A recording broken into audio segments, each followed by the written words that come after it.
महिला दिवस के मौके पर जब पीएम मोदी लखपति दीदियों से मिले तो सिर्फ बातचीत नहीं हुई बल्कि ग्रामीण भारत में महिलाओं के बढ़ते कदमों की गूंज सुनाई दी। और इस पूरे बदलाव का आधार बना है महिला सशक्तिकरण। हमारा देश मातृ देवो भव की परंपरा में रचा बसा है, लेकिन आज की महिला सिर्फ पूजा की पात्र नहीं बल्कि ग्रामीण अर्थव्यवस्था की रीढ़ बन चुकी है। पीएम मोदी ने लखपति दीदी इनिशिएटिव के जरिए यह साबित किया है कि महिलाओं में न सिर्फ संघर्ष करने की ताकत है बल्कि वे संपत्ति का निर्माण भी कर सकती है। तो क्या लगता है लोगों को?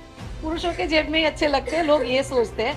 पर मैंने तो ये बोला है सर कि आज लखपति है, 2-4 साल बाद इसी दिन हम सब करोड़पति दीदी के इवेंट में बैठने वाले हैं। शिवानी महिला मंडल की दीदियों ने पोतियों के काम से न केवल अपनी पहचान बनाई बल्कि 400 से ज्यादा बहनों को ये हुनर सिखाया। इनमें से कुछ बहनें मार्केटिंग संभालती हैं, तो कुछ हिसाब किताब का काम करती हैं। और आज ये सभी महिलाएं अपने पैरों पर खड़ी हैं। प्रधानमंत्री मोदी ने जब पूछा कि और पारुल बहन क्या कमाती हो, तो जवाब मिला 40,000 से भी ज्यादा। मैं शिवानी महिला मंडल में हम बीड वर्क का काम करते हैं, मोतियों का, जो हमारा सौराष्ट्र का कल्चर है सर। हमने 400 से ज्यादा बहनों को तालीम दी है बीड वर्क की।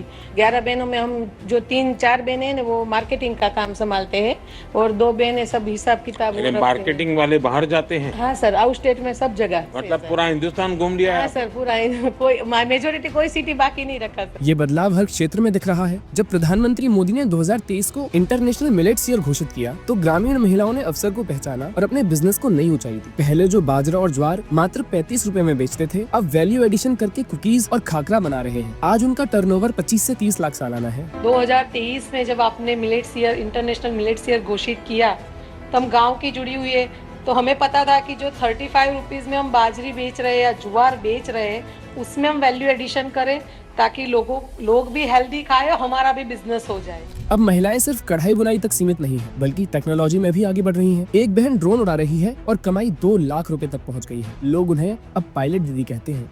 मैं एक ड्रोन दीदी हूँ और अभी मेरी जो कमाई है वो 2 लाख तक पहुँच गई है। प्लेन तो नहीं उड़ा सकते लेकिन ड्रोन तो उड़ा के पायलट तो बन ही गए। पायलट बन गए।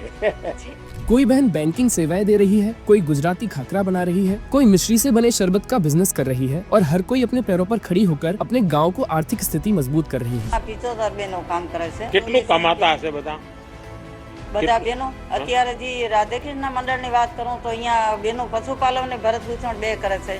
ઈ 12 મહિનાના 9.5-10 લાખની આસપાસ કમાય। 10 लाख रुपया? जुड़ने के बाद मैंने बड़ौदा स्वरोजगार संस्था से बैंक सखी की तालीम ली। तो दिन भर कितना रुपया हाथ में रहता है? सर वैसे तो हम 1 से 1.5 लाख तक बैंक में ही सर मैं ज्यादातर करती हूँ और मेरे घर पे करती हूँ। और हम लखपति तो दीदी बन गए। हाँ। तो हम हमारा सपना है सर कि हम दूसरी बहनों को भी हमें लखपति बनाने का है। प्रधानमंत्री मोदी के अनुसार दूसरा मैंने देखा है कि हमारी महिलाओं में टेक्नोलॉजी को तुरंत पकड़ दी। मेरा एक ड्रोन दीदी में मेरा अनुभव है। जिन दीदी को ड्रोन पायलट बनाने की ट्रेनिंग थी, 3-4 दिन में ही उनको आ जाता था। यही नहीं, बैंक सखी बनकर ग्रामीण महिलाओं ने वित्तीय स्वतंत्रता भी हासिल की है। अब ये महिलाएं महीने में 4 से 5 लाख तक का बैंकिंग ट्रांजैक्शन संभाल रही हैं। क्योंकि दुनिया में लोगों को पता चलना चाहिए कि भारत में महिलाएं सिर्फ घर काम करती हैं, जो कल्पना ऐसा नहीं है।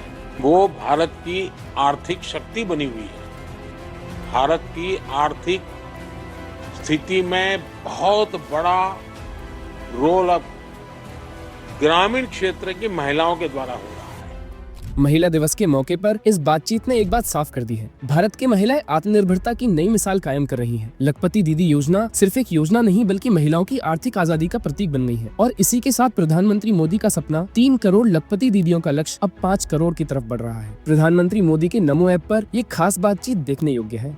धन्यवाद।